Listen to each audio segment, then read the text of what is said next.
When were you last there at all? I've never been. You've never been?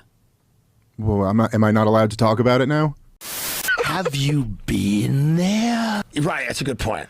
You haven't been? By the way, Very recently, you may have seen clips from the podcast of Joe Rogan in which he hosted a debate of the Zionist puppet Douglas Murray and comedian Dave Smith. This podcast was quoted in so many news articles and in so many discussions that it's actually unusual. Assalamu alaikum guys, and welcome to another episode of Smile to Jannah. Indeed, this was such a car crash for Douglas Murray that he had to do damage control afterwards. He wrote an article in the New York Post, he did a follow-up on Bill Maher, and still it wasn't enough to protect him from the avalanche of comments that were absolutely hammering him. So in this interview, Douglas Murray brought no facts. He did not challenge the arguments that this comedian brought. In fact, he's not just any comedian, he's a comedian with Jewish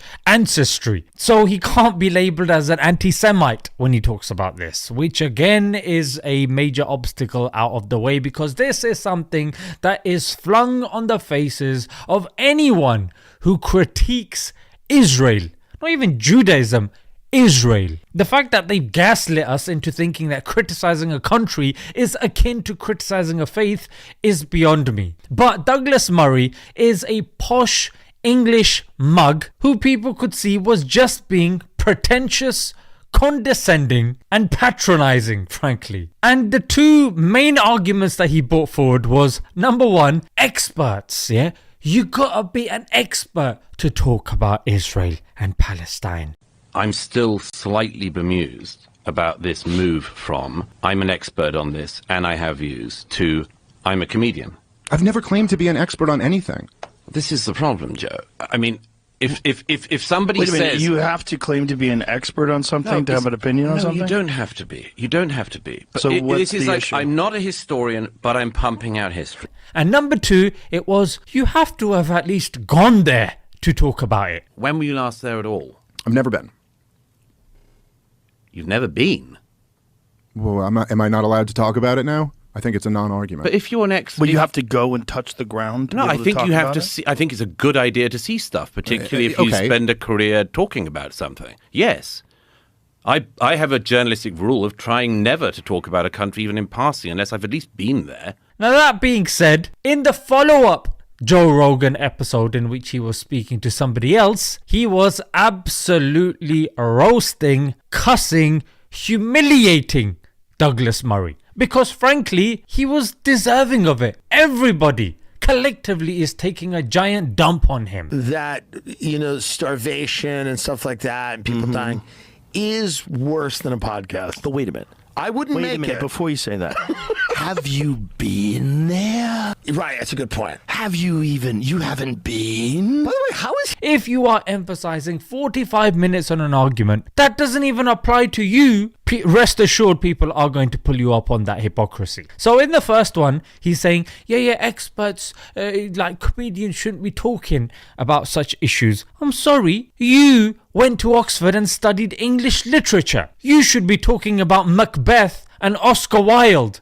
Why the flip are you talking about this genocide? You have no qualifications to back it up, mate. And secondly, when you went to pleasure Bill Maher, did you tell him, being a comedian and a TV host, he shouldn't be talking about this day and night? Of course you didn't. And secondly, he said, you have to have gone there to talk about it. I'm sorry, Douglas Murray talks about North Korea and Iran all of the time. Has he been to either of these countries?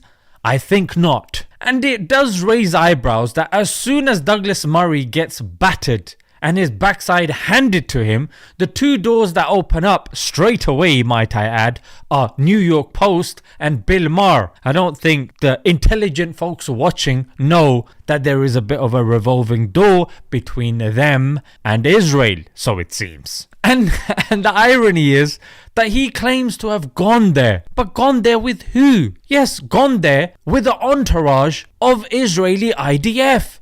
And to places that they are taking over and places that they are being accused of settling in, of illegally occupying. Oh yes, that really does sound like a fact-finding tour. No, it's a propaganda tour, mate. Any guy with a couple of brain cells, you don't even need more than a couple, can see this guy is an absolute tool. He went to Oxford, and this is the level of argumentation that he's coming up with, that people objectively are seeing that this comedian is handing his backside to him on a plate. And he's having to go and write crappy articles in which he's calling Ian Carroll a comedian. People on X know that Ian Carroll went viral for challenging certain notions when it comes to Israel and the likes. The guy is not a comedian. In fact, Douglas Murray is more of a comedian than he is. And the irony is, when he goes, experts should be talking about this. Experts have, like the ICJ, the ICC, Amnesty International, United Nations, Francesca Albanese, and the likes. But what do you say about these experts? Yeah, I don't agree with them, mate. Oh, so it's selective experts, yeah? Experts that accept what you're saying. What an absolute joke, frankly. And although it's been covered by other people, but it's just seeing Joe Rogan's reaction, yeah? Because Joe... Have you been there? Right, that's a good point.